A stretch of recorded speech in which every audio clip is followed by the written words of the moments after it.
Olá pessoal, aqui quem fala é o Sérgio Santos e estamos aqui mais uma vez para o nosso quadro Evangelho, Consciência e Espiritualidade. E o objetivo desta nossa reflexão é compreendermos e conectarmos os ensinamentos do Mestre Jesus do Evangelho com estudos científicos do nosso mundo moderno. Para nós iniciarmos, façamos a nossa prece. Deus, Pai de amor, gratidão pela oportunidade de mais uma vez aprendermos juntos, Senhor, com a Tua luz e os Teus ensinamentos.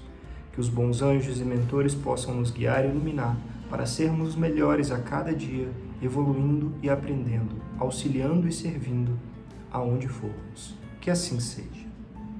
Muito bem, e o nosso primeiro texto de hoje para reflexão é o Evangelho de Jesus Cristo, segundo Mateus, comentado por Emmanuel e psicografado por Chico Xavier. E o tópico de hoje é o seguinte: Mateus, capítulo 25, versículo 23. Disse-lhe o seu Senhor: Excelente servo, bom e fiel, foste fiel sobre pouco, sobre muito te constituirei. Dinheiro, o servidor. O dinheiro é semelhante à alavanca suscetível de ser manejada para o bem ou para o mal. Acorrentado ao poste da avareza, produz o azinhavre da sovinice. Contudo, sobre a inspiração do trabalho, é lidador fiel que assegura os frutos dos milhares e as paredes da escola, a cantiga do malho e a força da usina. Atrelado ao carro do orgulho, é o estimulante do erro, mas na luz da fraternidade, é o obreiro da renovação incessante, enriquecendo o solo e construindo a cidade, desdobrando os fios do entendimento e garantindo os valores da educação. Aferrolhado no cobre da ambição desvairada, é o inimigo da evolução. Todavia, endereçado à cultura, é o agente do progresso auxiliando o homem a solucionar os enigmas da enfermidade e a resolver os problemas da fome, a compreender os mecanismos da natureza e a inflamar o esplendor da civilização que analisa a terra e vasculha o firmamento. Detido na sombra do egoísmo, é o veneno que promove a secura do sentimento. No entanto, confiado à caridade, é o amigo prestimoso que desabotoa rosas de alegria no espinheiral da aprovação, alimentando pequeninos desamparados e sustentando mães esquecidas, levantando almas abatidas que o infortúnio alcanceia e iluminando lares desditosos que a necessidade escurece. Dinheiro, repara o dinheiro. Dizem que ele é o responsável pelo transeunte que a embriaguez atira à calçada, pelo delinquente escondido nas aventuras da noite, pelo irmão infeliz que anestesiou a consciência na cocaína e pela mão insensível que matou a criancinha no claustro materno. Entretanto, por trás da garrafa e da arma delituosa, tanto quanto na retaguarda do entorpecente do aborto, permanece a inteligência humana, que escraviza a moeda, a criminalidade e a loucura. Contempla o dinheiro pensando no suor e no sangue, na vigília e na aflição de todos aqueles que choram e sofrem para ganhá-lo, e vê-lo-ás por servidor da felicidade e do aprimoramento do mundo, a rogar em silêncio para que lhes ensines a realizar o bem que lhe cabe fazer. Que assim seja. Que texto necessário, né? É um texto com uma reflexão profunda que Emmanuel nos traz, tão necessário para o mundo moderno. O nosso momento atual de transição planetária, nós vemos diferenças, sofrimentos, e com a internet e globalização, vemos o que acontece em todo o mundo, não só no nosso bairro e na nossa vizinhança. E a mídia, claro, para ganhar audiência, sempre dá enfoque nas partes mais pesadas que comovem a população que assiste. E com isso, a gente não quer dizer de forma alguma que não exista sofrimento, que ele existe porque estamos em um mundo de provas e expiações, e é com este sofrimento que aprendemos quando lidamos com ele de forma correta. Mas também temos o lado bom, que muitas vezes não nos é mostrado. A grande questão aqui é que o dinheiro também é assim. Recurso financeiro é um material, é uma matéria, é uma negociação da humanidade para fazer trocas. A grande questão é que ele pode ser ruim ou bom, dependendo do ser humano e da forma que ele é utilizado. Qualquer água parada, empoçada, pode apodrecer. Dinheiro pode apodrecer se estiver estocado, parado, sem ser útil para nós e para a sociedade. E é assim que a gente deve viver. Não quero de forma alguma dizer que não devemos nos precaver, pensar numa renda que nos garanta o mínimo para a subsistência. Não é isso. A grande questão é as grandes quantidades de dinheiro paradas ou que trabalham somente para o nosso ego, vaidade, orgulho, egoísmo e não auxilia a sociedade e o próximo, os que nos cercam, às vezes até parentes próximos que precisam e não recebem nenhuma migalha desse socorro. Como disse Emmanuel, quem gera o sofrimento, a embriaguez, o drogado, os absurdos que são cometidos com recursos financeiros, não é o próprio dinheiro, é quem o usa dependendo da forma que o decide usar. O que nós podemos fazer?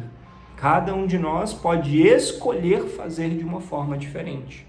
Fazer o bom uso, no pouco e no muito. Esse trecho do Evangelho que foi refletido, o Senhor reconhece no servo bom e fiel, que no pouco soube multiplicar e servir de uma forma digna. E por isso merece ser confiado o muito. E nós hoje sabemos lidar bem com o pouco que podemos ter? Nós sabemos lidar, partilhar, amparar, servir, mesmo com pouco, para pensarmos no mundo?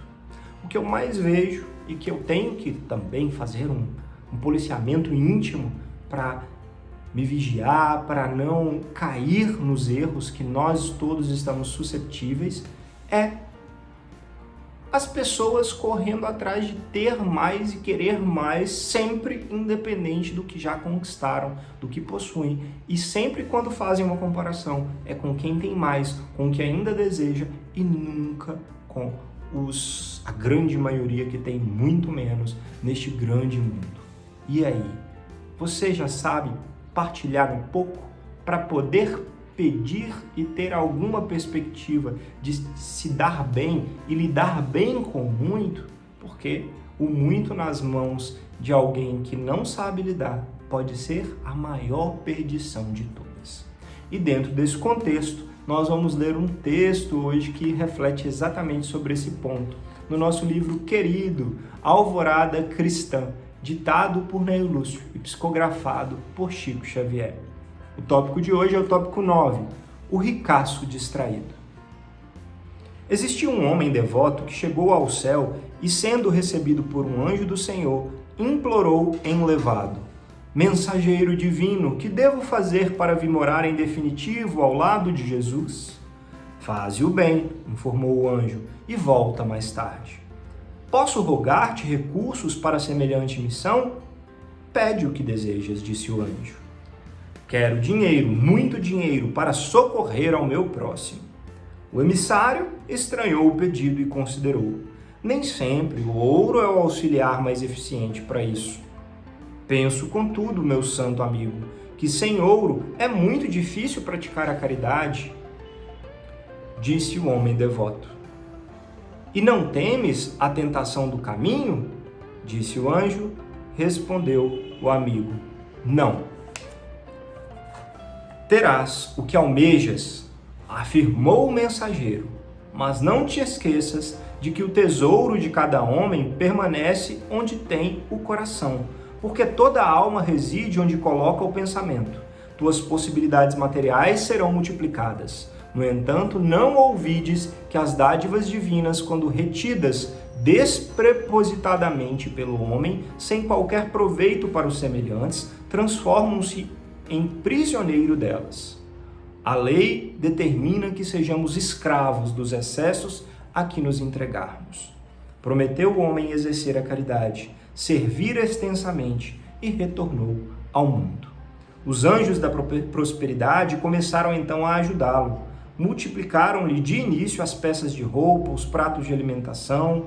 Todavia, o devoto já remediado suplicou mais roupas e mais alimentos. Deram-lhe casa e haveres. Longe, contudo, de praticar o bem, considerava sempre escassos os dons que possuía e roubou mais casas e mais haveres.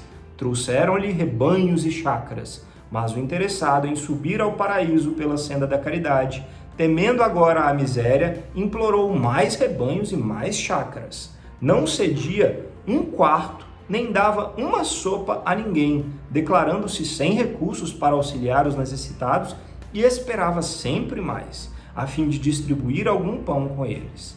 No entanto, quanto mais o céu lhe dava, mais ele exigia do céu. De espontâneo e alegre que era, passou a ser desconfiado, carrancudo, arredio.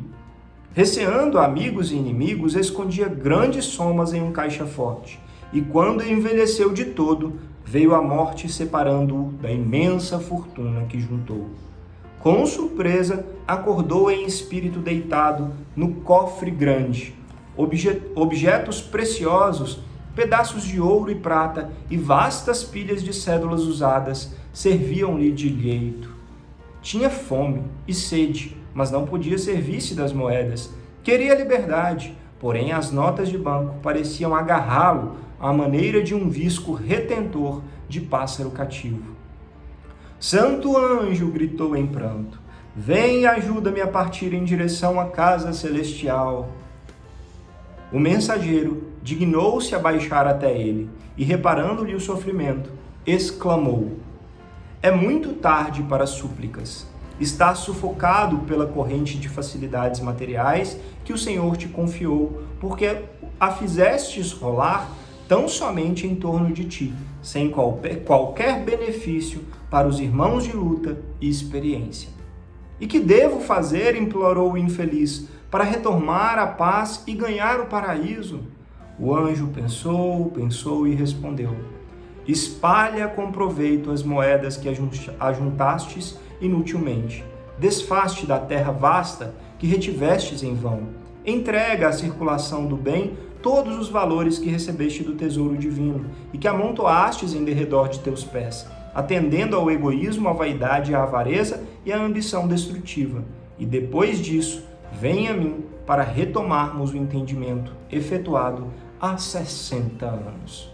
Reconhecendo, porém, o homem que já não dispunha de um corpo de carne para semelhante serviço, começou a gritar e blasfemar como se o inferno estivesse morando em sua própria consciência. Que assim seja. Como esse texto complementa a nossa reflexão de hoje, né? Este irmão que pediu para reencarnar com recursos materiais a fim de partilhar, de aprender a dividir, de ajudar aos semelhantes, não tinha uma preparação íntima para a caridade, para o amor. E o egoísmo venceu nessa encarnação, nessa chance, nessa oportunidade. E ele, quando desencarnou, começou a sofrer muito, preso, que se sentia na sua própria consciência, porque vale sempre lembrar que o inferno ou o paraíso está dentro de nós, na nossa consciência e na nossa alma, de acordo com o que nós sabemos que fizemos de bom ou ruim. E não adianta mentir para nós mesmos, porque a nossa consciência, ela é eterna, pura, e dentro lá dela está gravada as leis de Deus, que são eternas para todo o universo. Então, esse nosso irmão estava lá perdido. Por quê? Durante toda a encarnação, sempre achou que o que tinha não era o suficiente ainda para conseguir partilhar. Diferentemente do que lemos no Evangelho, o servo que com pouco foi fiel e aí mereceu muito, esse irmão teve o muito nas mãos e o muito para ele ainda era pouco. Nada bastava. Nada era suficiente para conseguir começar a partilhar e ajudar aqueles que sofriam mais com ele e o serviam. Loucura uma coisa dessa. Se nós pararmos para refletir um pouquinho, se nós fazemos isso em nossas vidas, isso é uma loucura. porque a gente vai desencarnar assim. Essa vida é um sopro, a gente não sabe até quando estaremos neste corpo. E aí? Vai ficar tudo que juntamos materialmente aqui? A gente não leva nada.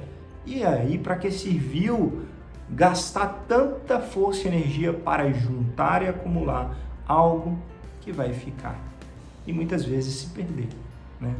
Então, que nós sejamos mais vigilantes com as nossas atitudes. Saibamos que mesmo no pouco que tenhamos, podemos sim e devemos ajudar um pouquinho que seja os nossos semelhantes, porque o servo fiel recebe recompensas. E aí, quem sabe, nós tenhamos uma preparação digna para sermos fiéis no muito também, servindo não só a nós, né, nessa vivência da matéria, mas aqueles que nos cercam, que fazendo uma sociedade mais justa, com certeza, rumando para a regeneração. E dentro desse contexto, nós hoje trouxemos um artigo científico muito interessante, cujo título é o seguinte: Maior igualdade, : a chave oculta para melhor saúde e maiores pontuações. Esse artigo, ou esse estudo, foi publicado no Journal Educador Americano, American Educator, pelos autores Richard Wilkinson e Kate Piquet. Esse artigo é muito interessante, eu fiquei realmente muito impactado com as verdades trazidas nesse artigo de revisão sobre a literatura da igualdade social. Sabe o que esse artigo nos conta? Ele começa fazendo uma comparação de uma criança que nasceu num país A, onde tem a maioria das riquezas e fortunas e bilionários do mundo, e um país B, que é muito mais pobre, gasta menos em saúde e educação, mas que tem uma maior igualdade na sociedade. Esse país A, que é muito mais rico, investe muito mais em saúde e educação, tem uma mortalidade de crianças, uma probabilidade dessa criança ser infeliz e desditosa ao longo da vida, do que no país B, que é mais pobre. Por quê? Por causa da igualdade. E dentro desse contexto, vários estudos vêm mostrando que uma sociedade mais igual é benéfica para todos, até para aqueles que têm muito. Quando a sociedade é mais igual, aqueles que têm muito se tornam mais felizes, mais capazes, conseguem desfrutar e viver melhor. E o oposto é verdadeiro. Uma sociedade muito díspare, como no Brasil, onde nós temos pessoas muito, muito ricas e uma grande maioria com muito pouco, gera controvérsia, sofrimento, aumenta taxas de mortalidade infantil, dentre outras coisas ruins. Portanto, o mundo feliz que nós queremos está também na igualdade, ou pelo menos uma busca por uma igualdade maior entre as classes sociais. Ou seja, façamos a nossa parte, claro, busquemos políticas públicas, bons governantes que consigam auxiliar nessa igualdade maior, porém, nós podemos fazer o nosso pouco, né? Ser fiel no pouco que tenhamos, através de negócios, de auxílios, de serviços, caridade e várias outras atividades. Que possamos, então, buscar ser fiéis no pouco para merecermos fazermos o que Jesus nos confiar no muito lá na frente. Que assim seja. Para nós encerrarmos, façamos a nossa prece. Deus, Pai de amor, gratidão por esses ensinamentos benditos, tão necessários neste nosso mundo de transição. Pedimos, ó Senhor, que nos inspire através dos Teus bons anjos a sermos melhores, servirmos e levarmos a Tua luz aonde formos, sendo fiéis no que nos emprestastes. Que assim seja. Gratidão pela oportunidade de conversarmos. Namastê e até a próxima.